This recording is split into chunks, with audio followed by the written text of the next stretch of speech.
So what will the outcome be of COVID-19, of course, is a really important question to think about.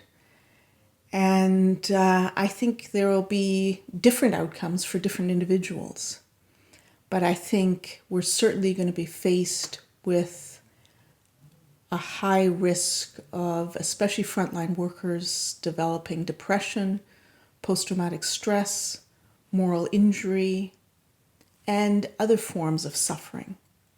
Moral injury has been studied particularly in the military, and our group has done a large study on that. And I think it's also very much studied in the United States, especially in Boston through Brett Litz. And I think we're realizing more and more that it's not just the fear that these veterans experience that is troublesome for them. It's actually the moral injury that is incredibly distressing, and it tears them apart.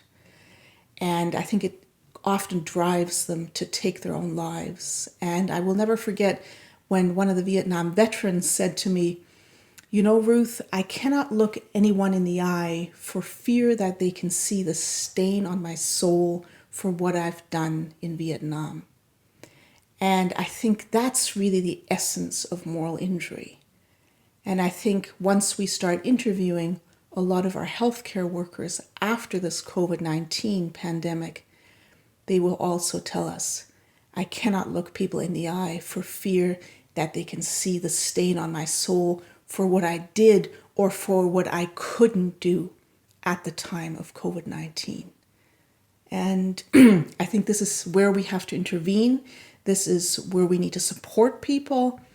And this, again, is where I think leadership, peer support, and human connection and human understanding and empathy can make a huge difference.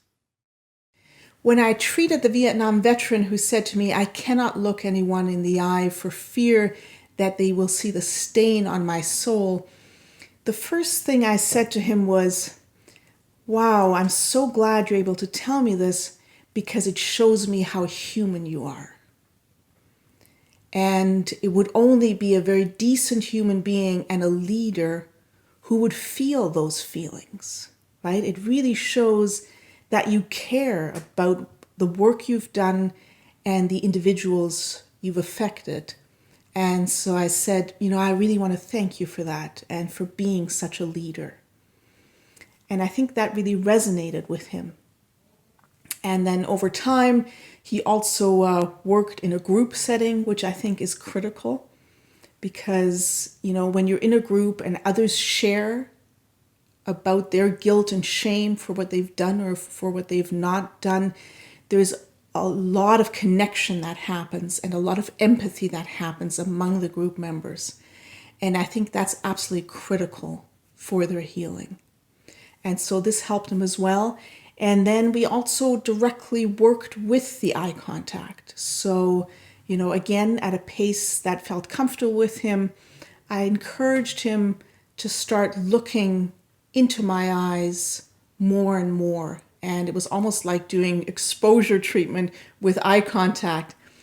And over time, that became easier for him. And I kept reassuring him that I would never judge him for what he had done or what he hadn't done. And that I really was thankful and how I admired how he had served his country and how he cared about the individuals that he had affected. And so over time, I think that was very healing for him. The reason I used the term leader, I actually didn't want it to refer to rank. I used it to refer to his behavior, right? And I think everybody, no matter what rank they have, can be a leader, right? And for him to really take responsibility for, his actions, I think is a sign of leadership. And that's why I use the term leadership. And I often do, and I find that it really resonates with people, and they're incredibly appreciative of that. I find every time I use that word, there's a relief. I can feel it with every client I work with. There's an understand, they feel understood, and they feel relieved. And for me, when I work with them, that's almost the beginning of healing that moral injury. And yeah, very often they thank me for, for saying that they are a leader.